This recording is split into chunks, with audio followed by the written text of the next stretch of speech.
Oh, shit. What's up, everyone, and welcome to Sunday with Ola. Maybe I should try and figure out what Sunday with Ola number it is before I start recording. I think it's 82. Welcome.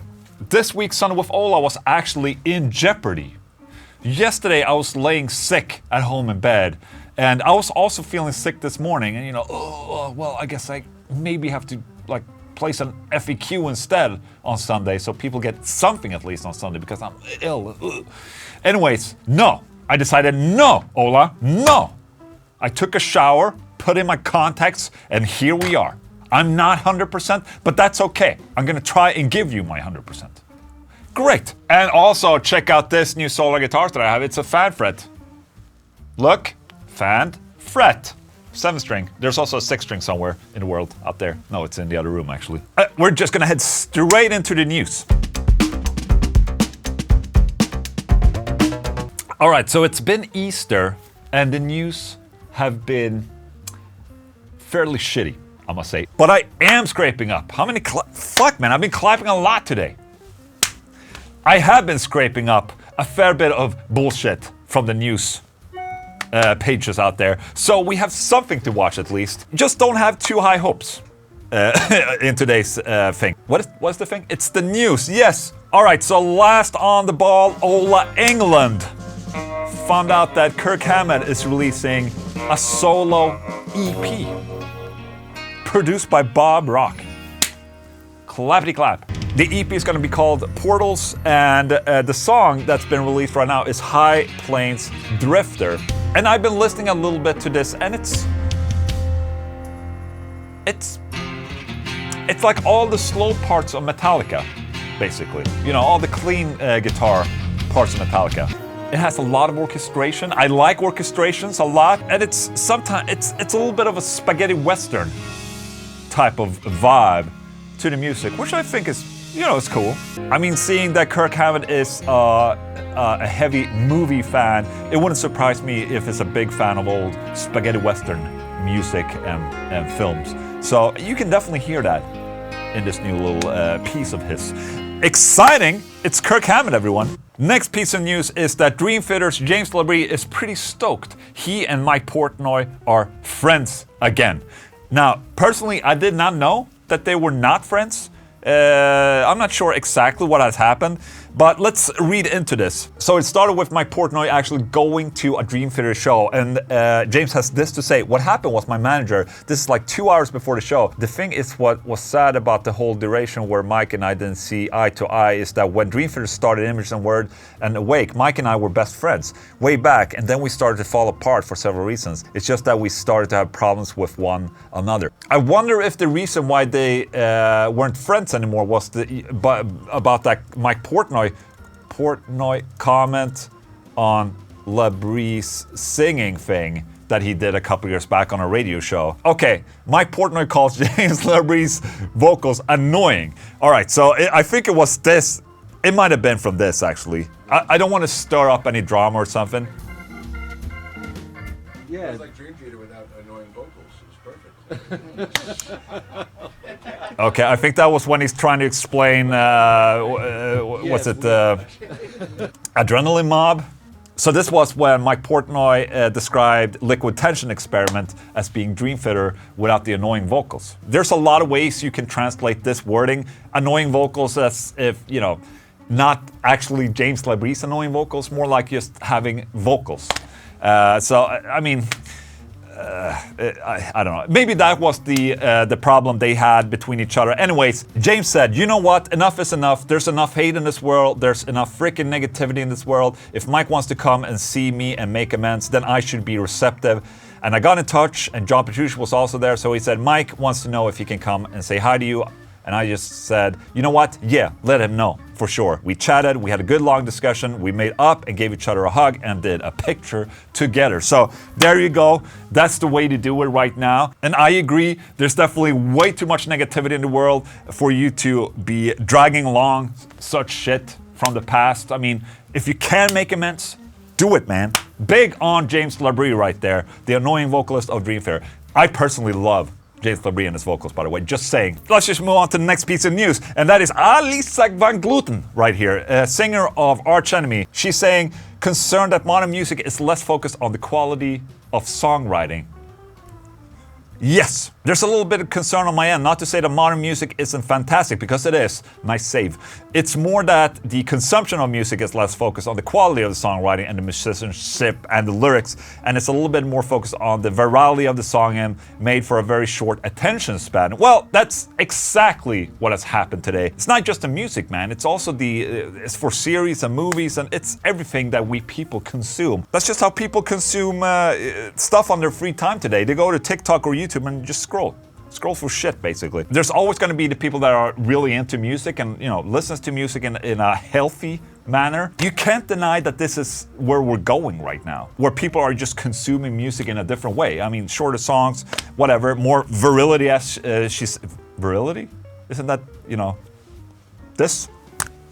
Isn't that virility? I don't know. No, but virality of the song, I completely agree with Alissa Van Gluten, because you know, this is not news. This has happened for the past 10 to 15 years, I guess. And you know, it's going faster and faster with how, you know, technology gets faster and more people start using TikTok and YouTube Shorts or whatever. It's just people want to be fed so fast. So yes, I think there is a legit concern in this, but I still don't think that music has to change anyways. I mean, there's always going to be the people that want a specific type of genre, a specific type of song, and specific type of format of music. It's just that there's going to be a little bit more divided, I think. Metal is still holding strong in the fort, I must say. Fans are still buying albums, they'll listen to full albums and not singles, and you know, there's just, it's just, we're clinging on to music, man, and the love for music. How about that? Shit, you just gotta love metal people, man.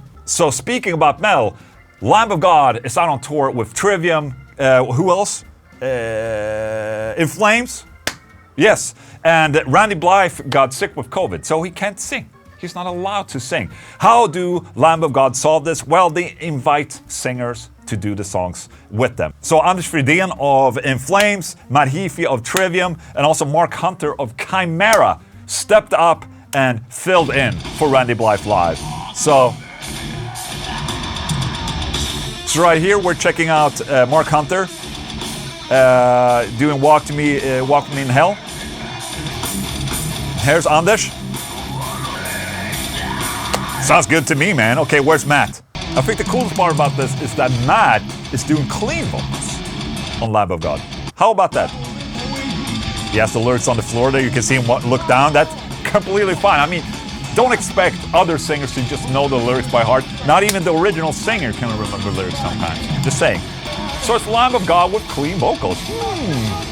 Actually, not that bad, I must say. It sounds good, man.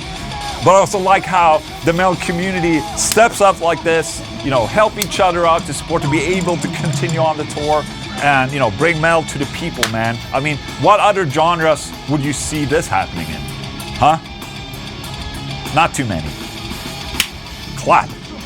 I mean, we all know that Jim Carrey is a huge fan of Cannibal Corpse, you know, since Ace Ventura. And Cannibal Corpse was in the movie. I'm not sure if Jim Carrey is an actual fan, but you know, he was up there. It was cool. It was a cool moment anyway. Anyways, there's an interview now with Jim Carrey where he explains how he reacted first time he heard one of my favorite bands, Pantera, Let's Go. We want to hear this. Ace Ventura had a Cannibal Corpse moment in it. The first time I ever heard Pantera, I was driving down to San Diego to do a concert, and me and my manager, Jimmy Miller at the time, we put Pantera on, and I had never heard anything like it. Yeah. And it hit me on such a level of like extreme like stimulation that I just started laughing uncontrollably for the entire track. Like okay. Just like nervously laughing, like what is happening right now? He was not ready. And then we went to check into the hotel, and the guys behind us in the line checking into the hotel were Pantera. What? Wait, was Dimebag Darrell there, the guitar player? Yes. We turned around, we went like, are you kidding me? Dude, I bet that it's also really cool for Pantera to be behind Jim Carrey in the line at the check-in. How cool is that? Anyways, Jim Carrey, man, I don't know if that was a legit, honest reaction to Pantera, or if he liked it. He didn't really say. He just said that was his reaction. I like Jim Carrey, man. He was the shit during the 90s, and eventually now he's more of a, I think it's became way more spiritual, and he has this spiritual aura around him, and a little weird maybe, but you know, I really like him. All right, Gibson partners with Gene Simmons for a new signature G2 Thunderbird bass guitar that looks like this, but we can't read anything about it because then I have to subscribe to Guitar World. Maybe, you know, because this is a news outlet, maybe I should fork out the $4 per month or $39 per year.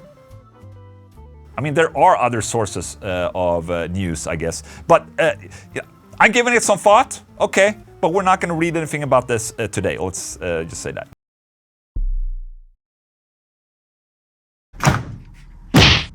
This is a new segment that we're doing that's called Guitar of the Week. There's a lot of guitars in my room over there, and you know, eventually I'm gonna make a Guitar Vault video, but a lot of these guitars, they don't get enough love, in my opinion. So I thought, let's just do a Guitar of the Week. Today we have a Fender case, and I thought about bringing this one as the first guitar right there. The Fender Evangelion Telecaster. This is funny, man, because I wanted one of these, but they were only available in Japan. And much like the Final Fantasy Stratocaster that they have now, it's also only available in Japan. So if you would want to get one here, it was always aftermarket. And they were always very, very expensive because people buy them and then they upcharge them. And it's, yeah, scalping basically. So I got a hold of a very special one. And if you saw the video already, there is a video showing this, that it's the number 000. This is the prototype for the Fender Evangelion guitar. So very special guitar. It's not even the first one, it's the 01. So it's the absolute first one they made before they made the whole production line. I mean, I'm a big fan of Evangelion. It's one of my favorite animes. I have to have this guitar, and here it is. And maybe, you know, I'm more of a fan of unit number 1 in Evangelion, and this is I think it's from unit number 2, the orange and Asuka one. And Shinji, the guy, he was piloting the unit 01. So yeah, and you can look here. Look at this backplate, Nerve 000. How cool is that? Smells sort of weeby. That's good. All right, I'm gonna plug it in. I figured we would take out the iconic 5150 because it's just been sitting in its box, waiting to be collected by Fender, but they never just show up, I guess. So I just unboxed it again, and if they ever need it again, let's just go.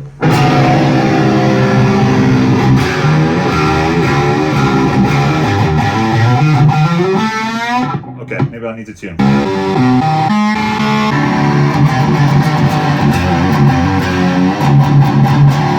And these are Alumitones. I think they're called Alumitone pickups. They're very metallic sounding.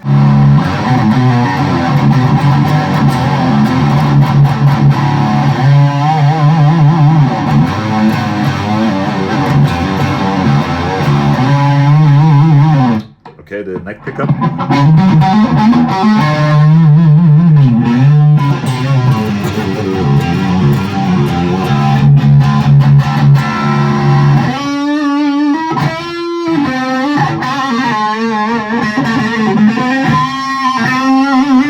I don't know. I mean, the neck pickup, it sort of resembles a single coil,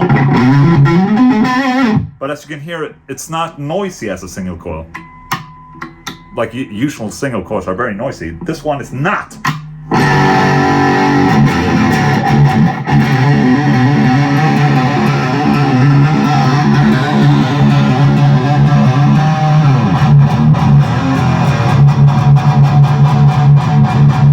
Here's my foot.